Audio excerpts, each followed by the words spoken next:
No Limit Texas Hold'em is the Cadillac of poker. You don't happen to have $8,000 on you? Oh, no, we don't use money in heaven. Comes in pretty handy down here, Bub. Oh. You just won $1 million!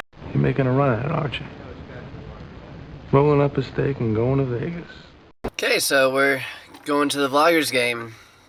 Can't wait, gonna head to the airport, hop on the flight. Oh yeah, I wasn't invited on the plane. So I guess I'm driving. Welcome to California. Pack your bags and leave this town. I don't wanna see you coming round. No, I don't wanna waste my precious time again. With the Star Trek sticker on your Cadillac, I don't wanna see you coming back. No, I don't wanna see your gloomy face again. Waiting takes more time than letting go.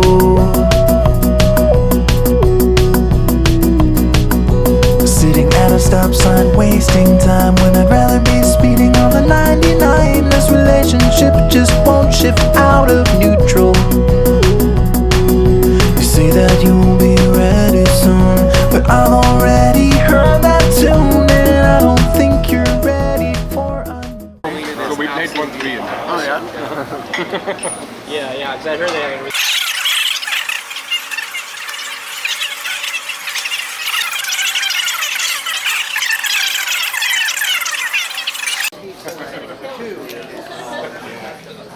We were going for seats. I saw that. I think it might be center. I don't know if this has been chosen yet. Yeah, which ones have been chosen, which have not? I don't know. No. This is that's first time in my nah. Winning is winning, not for me. I'm here to have fun. So, and winning. Alright, players, we're at seating club 1-3 on table 10 with Paul. I've got open seating for Lynn, Jim L, About ready for the Vlogger main event. Brad B, Raise how much you cost? Raise Rail, Pokerkraut, Owen, that's the seat, CzechRaiseCharles, Blvd, this guy. What's your name? I'm David. David. What's up, man? Awesome. So, in for 5, that's the max here. Looks like everybody's in for 5, I think. And we, once we're stacking, we'll have our dealer mic. There are already 6 people texting me, don't put the camera when you have a good hand. It's a tell. Charles, is that all you're building, or are you going to go more? I mean, I'm going to attempt to, I don't know, I don't ever think about things when they start. As you can probably tell with the Queen 5 off. I'm yeah.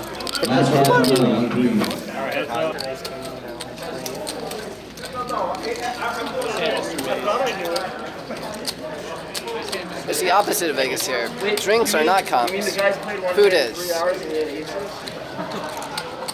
He flatted aces. Oh. I opened UTG, he flatted. Tricky. Are you waiting on me over there, Ray? Are you waiting on me? God, Charles, one time. Can you stop building here? I'm not doing anything, I'm just netting it up. Alright, well, if you don't know me as Bike King, you might know me as McFolden from the stream. Played a pretty awful C- game in the stream all night. And I think I'm gonna go over every single hand I played, all 3 of them, and it could be tight, but I think we'll manage. Get into obviously pretty much the hand of the night, and definitely had some controversy over it. So let's get into that. I was in for 500 at first, whittled down to around 400. Then I was by far by a good majority I was the short stack of this table, so I added on 300, so started this hand with about 700. See Nimi raise it up here from MP with King 10. Seems pretty fine.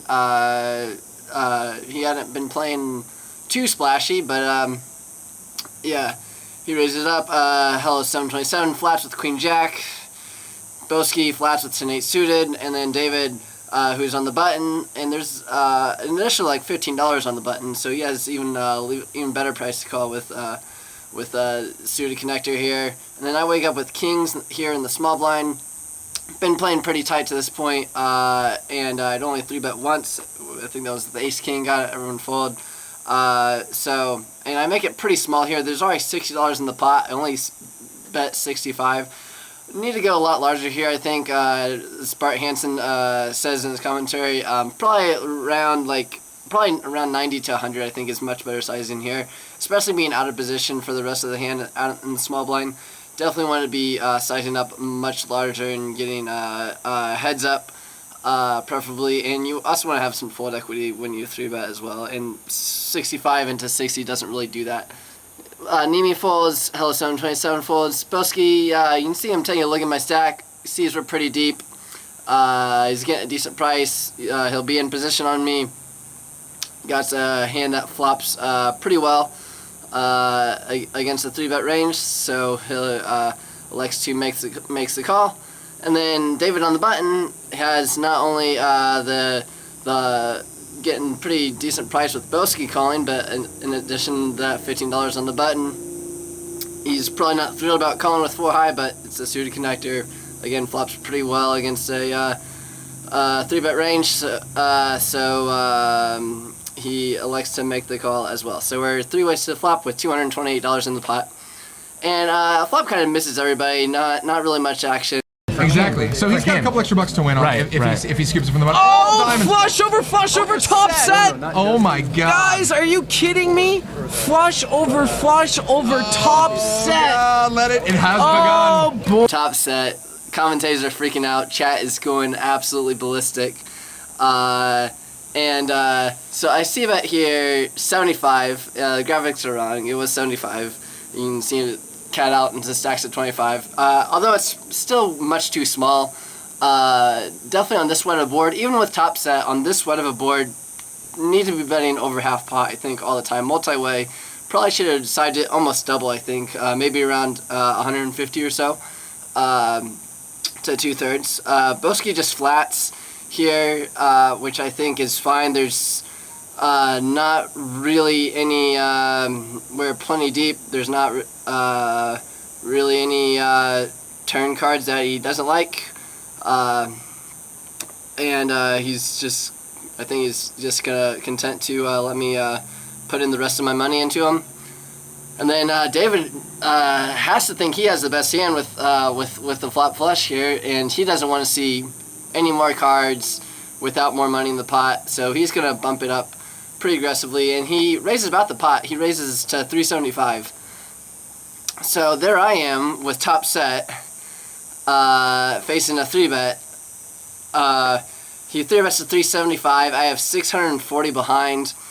And I really don't. I think there's just only one option here, pretty much. I'm not calling because with 640 behind, then it's gonna be like 200 into 1.5 on the turn when so I'm not folding any turn if I'm calling.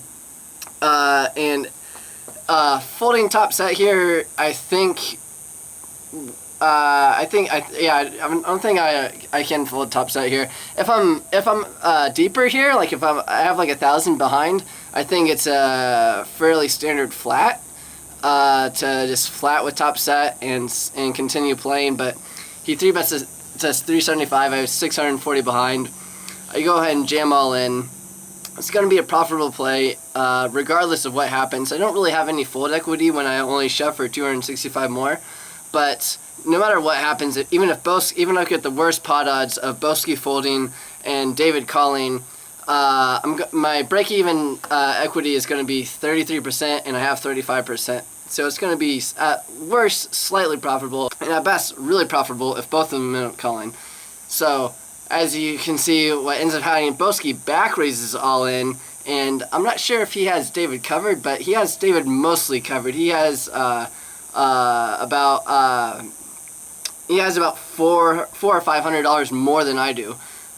So now it puts David, who was sure he had the best hand with a flop flush, in a really tough spot, and he goes into the tank for quite a while, and we're all taking shots as we're in this monster pot, and David's tanking here with a flop flush, deciding on what to do. And things it over for a while. Obviously, the $15 on the button is really insignificant at this point, and he points to the button and while he's saying, and he's like, "Oh, dude, this thing is going to get me in so much trouble." Eventually makes a pretty amazing fold, of folding a flat flush. I agree with Bart Hansen in that he said once Boski back raises, he's just so nutted there. Like, it's never just like ace X of diamonds. It's never Boski's just so, he has 0 bluffs in his range, and his range is just so strong. Once he back raises, it really puts a small flush, a small flat flush in a really tough spot. No more action. Boski and I heads up, and I bink a 7 right on the turn to fill up for top boat. Who would have believed this was possible? And then river's a meaningless deuce. I stand up. I put my cards down on the table. I'm super excited because this is not a pot that I play. I don't play pots over $1,000 normally. I'm pretty new to poker. I've only been doing this since January, so just a handful of months. Before that, I had less than 200 hours of live play total lifetime. Yeah, so I buy it usually 300s. Usually 300's the max, and yeah, I don't play pots like this.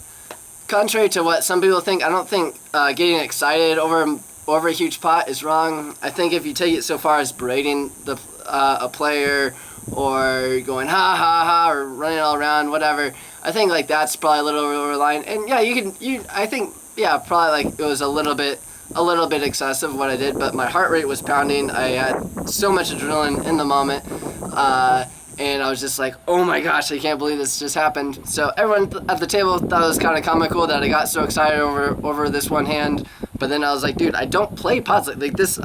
This is not normal for me, and so it was pretty sick. I just ended up on the right side of the cooler. Even if the best hand holds there, it's going to be a profitable move. I win that hand 1 out of every 3 times. And that's what you should be focusing on, not being results-oriented. Boski took it very well, just like a pro who's been doing this for a lot of years, and I took it like a guy who's been doing it for a few months. I did ask if he wanted to run it twice before. He snap called no problem.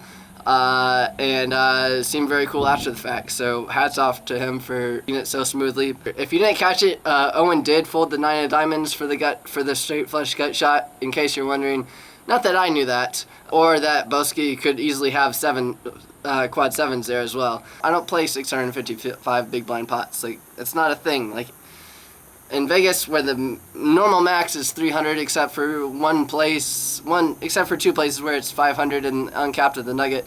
Yeah, like a pot over $800 is super rare. I play a little bit 2-5, not that much. I have less than 50 hours of 2-5 lifetime. CzechRaiseCharles was like, dude, act like you've been there before. And I was like, I haven't, dude. Like, this is new to me. Like, all you guys have way more time in poker than I do. You see me tip $2 in the hand on like a $1,900 pot, which is wrong. Even if you're not a big advocate for tipping large amounts on large pots, $2 was still too small. Honestly, I had my heart was going, my adrenaline was rushing. I stood up. I was pretty excited to ship a huge pot like that, and the tip didn't even really register in my mind. $2 is like a standard tip on a normal pot, and that's just what I defaulted to. So I tipped $2 in the hand. However, after the fact, I did find the dealer after the game. I gave him an additional $10, which I think was fair. I'm not even going to talk about the Queen's hand that I played. It was the only thing I did right in that hand was raise pre-flop. I check called flop and then check folded turn, and yeah, like it was just so awful that I'm not even gonna really go over it. If you saw it, you know what I'm talking about. Didn't lose very much in the hand, but that was pretty much just because I was playing absolute garbage game. So yeah, it's pretty horrendous fold. As soon as it was over, I texted my friends. I was like, hey, watch me murder queens in 25 minutes, because I knew I played it god awful. So I played just the fact of being on stream and not wanting to mess up in a big pot, and then after winning a huge pot and not wanting to play any more big pots because I was happy with what I'd won in the game. I think all those factors just contributed to really playing a pretty awful game. I think it should be obvious to know that you can't fold, you can't play Queens Plus and Ace King, expect to be a profitable player over a long term. It ended up working out in the short term for that game. Yeah, just ended up on the right side of the cooler, and 2 or 3 times I lose that hand anyway.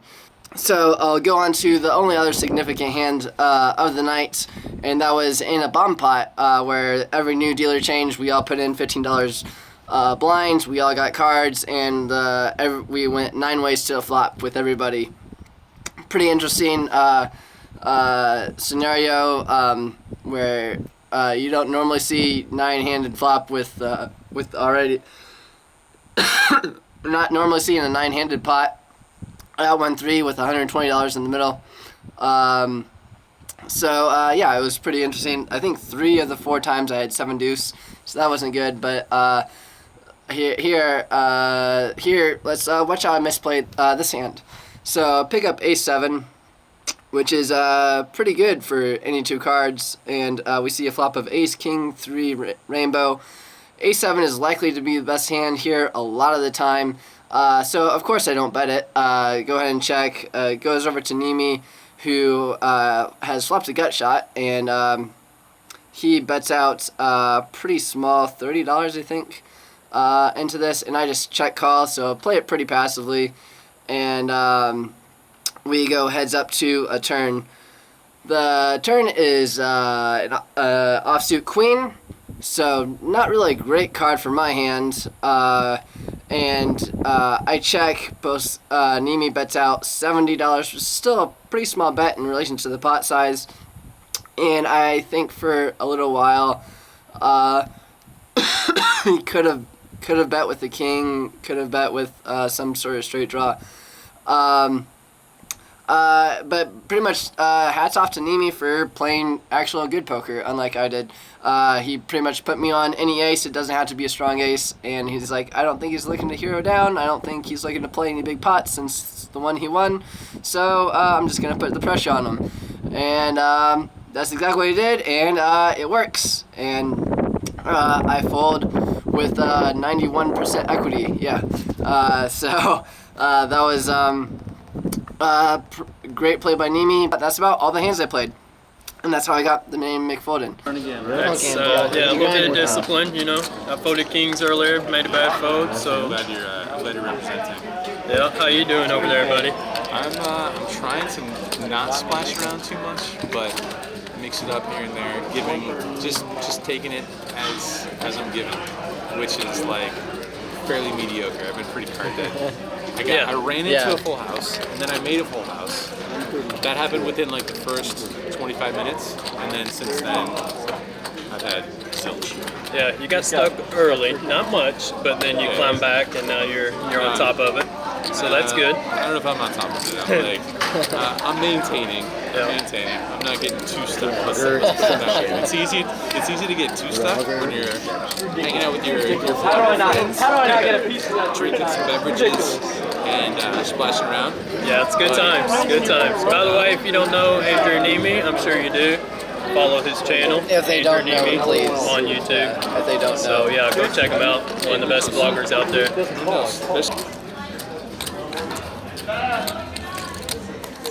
Not in the hand. No, I'm not in the hand. That's why I'm watching you. All right, let's go. $15. $15. Everybody. That's not a good sign. You saved the small and the big again. I put my dollar on. I put my dollar. Jack on. Red for the Omaha Red. This is a bomb pot? Yeah, bomb pot, yeah. Yep. I way under.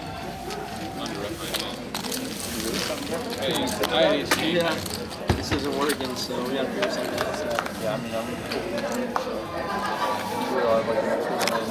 mean, We've had, I don't know, four splash pots. 3 of them I've had 7 deuce.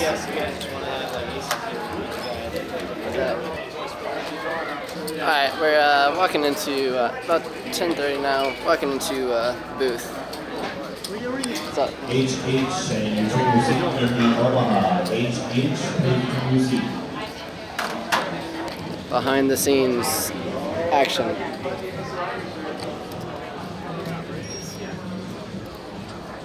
Okay, I'm ready.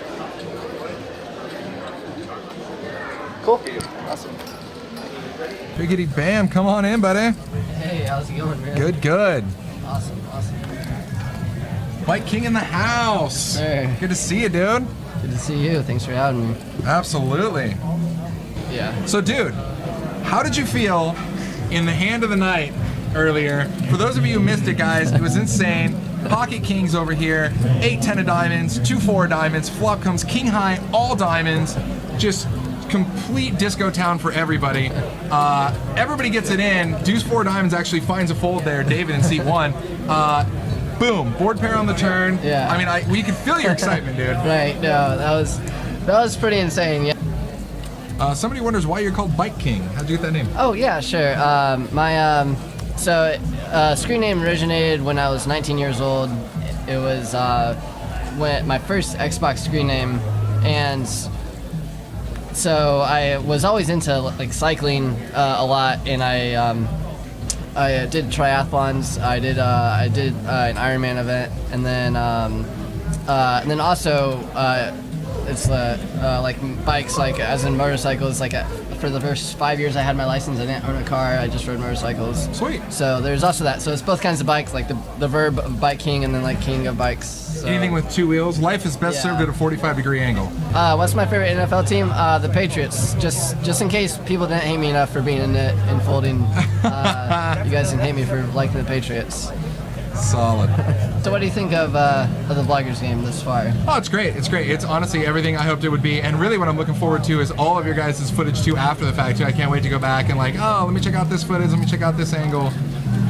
Super sick. Really enjoyed the game. Stones seemed to think it went tremendously well. They got 4 times the amount of viewers they normally do. They were on the front page of Twitch for a little while, which is a pretty big deal. They said if they do this again, they're definitely going to have a budget as far as bringing people out, and so maybe I won't have to spend $30 in gas to drive out there. I think if we did it again, it would probably play a lot better, just with people being used to, at least I would play a lot better, I think, and definitely have a higher VPIP. With just being used to with how being on a stream is going to affect my game, and definitely let it affect me pretty negatively, and really should have been a losing session with the amount of hands I played. Moral of the story is play way too nitty, get in behind, and end up making like $250 an hour for the night. That's it's a pretty easy game, dude. I don't know why more people aren't poker pros. Like, comment, subscribe, hate me, whatever. It's all good. Be sure to be tuned in for the next vlog that should be out in just a few days, I think. I have a really big announcement that I think is going to really show off a uniqueness to my channel as far as being a poker player. And it's not really a special. It's just unique. It's definitely, yeah, it's unique. Nobody else is doing this right now, I don't think. Yeah, nobody else is doing this right now. Yeah, it's going to be a pretty big surprise for sure.